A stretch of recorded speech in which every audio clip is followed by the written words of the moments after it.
Max Verstappen is now a four-time Formula 1 champion, which puts him in the same legacy as Sebastian Vettel and the Professor Alain Prost. Before the weekend, there was some big news about the future of Formula 1 as Zhou Guanyu and Valtteri Bottas will not be racing for Sauber for next year. Instead, Gabriel, the Formula 2 leader, will step alongside with Nico Hülkenberg for next year. Meanwhile, Ferrari is still all in on their Constructors Championship fight and they are still bringing upgrades for this weekend. Now, what about the Las Vegas Grand Prix itself? Mercedes managed to achieve 1-2 in the race, with George Russell leading the race since start and Lewis Hamilton was able to go from P10 to P2 throughout the race. And Pierre Gasly was helping Alpine to secure the P6 in the Constructors Championship until his engine failure. And Carlos Sainz managed to dodge a penalty from a controversial loophole in the regulation. By the way, if you're one of the UK people who managed to watch the full race at 6 AM today, drop a comment below with an American flag so we all know you are the true Formula 1 fans. But in this video, we'll break down the entire weekend from practice, qualifying and the full race, plus some key moments that you might have missed. Let's get into it.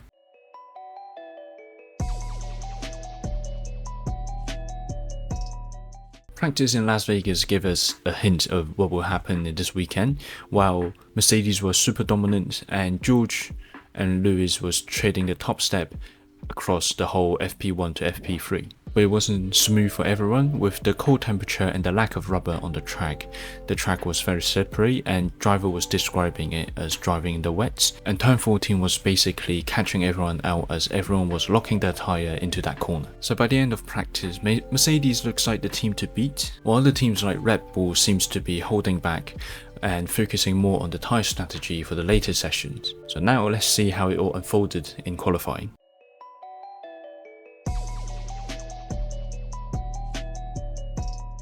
Qualifying in Las Vegas was full of surprise and there was some outstanding performance from the teams. Let's break it down session by session. Let's see how the grid for the race was decided. Perez managed to stop in Q1 for the 6th time in this year, and in this time he was slower than Sauber. But at least he's winning the Constructors Championship for Red Bull. And here's Lance Stroll, or should I just say Aston Martin in general. Both cars qualified in P17 and P20, and Alonso hinted in the qualifying review saying the team has already moved the focus into next year. But Q2 brought a rare moment for Zhou Guanyu where he managed to break into Q2 for I think it's the first time or the second time in this year. Williams mechanics are crying because they have to rebuild the car again after the crash that Colin Pinto did in Q2, and that crash also put him up into P9 in the Constructors Championship. Then comes Q3, this is where the things got interesting. While Mercedes and Ferrari was fighting for pole, Pierre Gasly came out of nowhere and split the two Ferraris and got P3 in qualifying. And at the very top, Russell managed to deliver when it matters. He managed to set the fastest lap at the end of the qualifying. Quietly, Yuki was also very impressive by securing P7 and splitting the two McLarens on the grid. So by the end of the qualifying, we already have a grid full of story, from Gasly and Yuki's heroic to the disappointment of Red Bull and Aston Martin. And with George Russell staying in P1, the question now is, can he hold on to it during the race?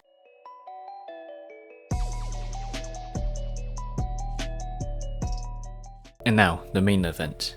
A race that started with strategy debate to the Mercedes dominant. Basically, all teams started with a medium tyre except Sergio Perez and Colin Pinto. I assume they're trying to stay out for long and see if there's a safety car and get a cheap pit stop. And this is also very classic from Sergio Perez as he can use his tyre management skills that we all seen in 2021 and see what he can do in this race. Meanwhile, Pirelli laid out 4 possible strategies for this race, but most teams chose the medium, hard tyre strategy. In lap 1, George got off well and managed to keep the lead, but behind him, the scraps between Sainz and Gasly opened the door for Charles Leclerc to jump into P2. By lap 4, Leclerc was already fighting Russell for the lead, but Gasly started to slipping back by losing P4 to Max Verstappen. But Lewis was the man on the move, climbing from P10 with a battle against Oscar Piastri for P8 on lap 7. Meanwhile, Sainz went full send on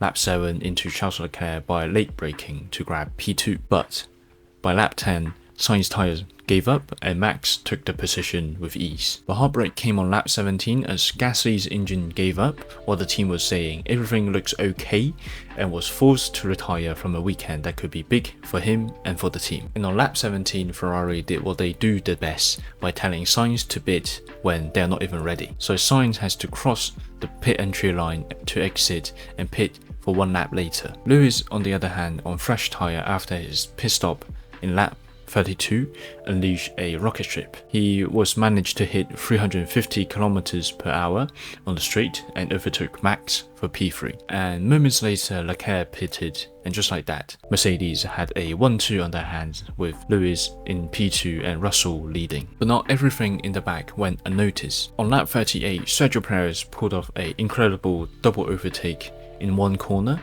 but unfortunately, it was for P12. Meanwhile, Ferrari showed late race strength, with Sainz overtaking Verstappen for P3 on lap 41, followed by Leclerc on lap 46. Red Bull was firmly out of the podium fight. In the end, it was George's race to lose, leading from start to finish. He crushed the victory with a 7-second gap to Hamilton in P2. A boring but clinical drive from George earned Mercedes their first 1-2 finish of this season. And of course, Max Verstappen officially secured his 4th championship title, a historic moment even if the weekend wasn't Red Bull's best. All in all, this race delivered a bit of everything of Formula 1, from the drama to the strategy of the race. But I found out that Mercedes was neither very dominant or very off pace across the whole season, but at least in Las Vegas, they deliver perfection. A flawless drive from George and an incredible climb from P10 to P2 for Lewis. But let's not forget the heartbreak. Pierre Gasly,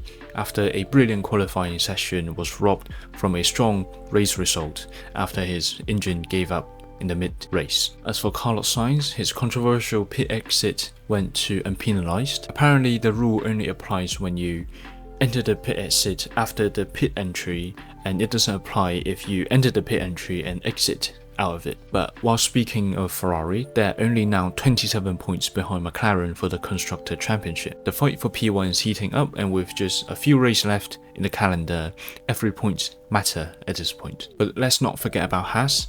They managed to overtake Alpine again for the P6 in the Constructors Championship. But here's where things get even more interesting. If Aston Martin has truly gave up on this season, if Haas can keep bringing upgrades for the next few races, do you think Haas can challenge P5 in the championship? Because that is a fight worth of $104 million in prize money, and we all know Haas definitely need those kind of money to bring further and better team in the future. But yeah, what a weekend. Mercedes got a 1-2 and Ferrari is only a little behind on the McLaren on the Constructors Championship, and potential Haas battle with Aston Martin. But here's the question, do you think Haas can fight for P5 with Aston Martin? Leave your thoughts down in the comment below, I'd love to see it. If you're still here, drop a flag or a checker flag emoji to show you that you reached to the checker flag of this video. Thanks for watching, I'll see you next time. Bye bye. Bye bye.